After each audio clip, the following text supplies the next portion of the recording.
Hi friends, আমি Subrata. Subrata lifestyle চ্যানেলের পক্ষ থেকে অসংখ্য স্বাগতম প্রত্যেকটা বন্ধুকে।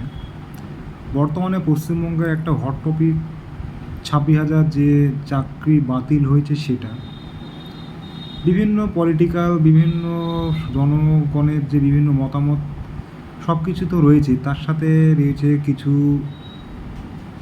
সাংবাদিক চ্যানেলের যে সমস্ত হট টপিক এইটা নিয়ে।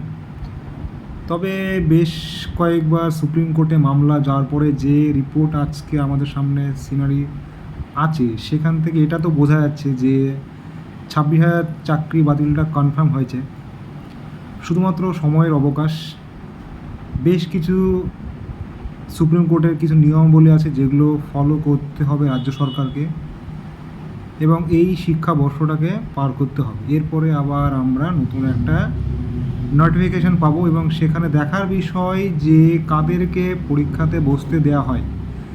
যদি স্টেট গভর্নমেন্ট চাই যে না, টোটাল সমস্ত ক্যান্ডিডেট যারা সেই সময় বসেছিলেন তাদেরকে, প্লাস বর্তমানে যে সমস্ত ক্যান্ডিডেটরা রয়েছে প্রত্যেককে যদি সুযোগ দেওয়া হয়, তাহলে কিন্তু সেটা সত্যি বেটার অপরচুনিটি হবে নতুনদের জন্য। বাট যারা আজকে থেকে বহুদিন আগে চাকরি পেয়েছিলেন, আজকে তারা বা ওনারা কি প্রকৃত ক্যাপেবল রয়েছেন এক্সামটা দেওয়ার পক্ষে? আমার তো মনে হয় না যে তারাও ফুললি কনফিডেন্ট এই ব্যাপারটা নিয়ে।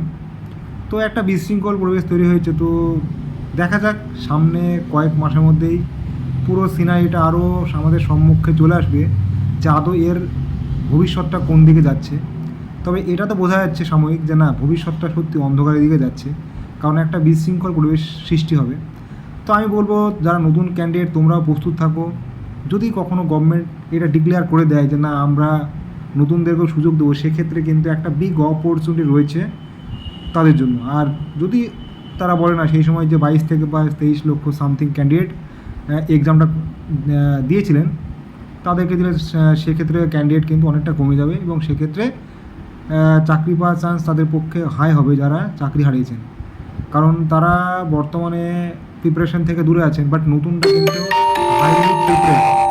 সো দেখা যাক কী হয়। এইটুকুই বলা ছিল। সকল সুস্থ থাকো, ভালো থাকো, টাটা, বাই বাই।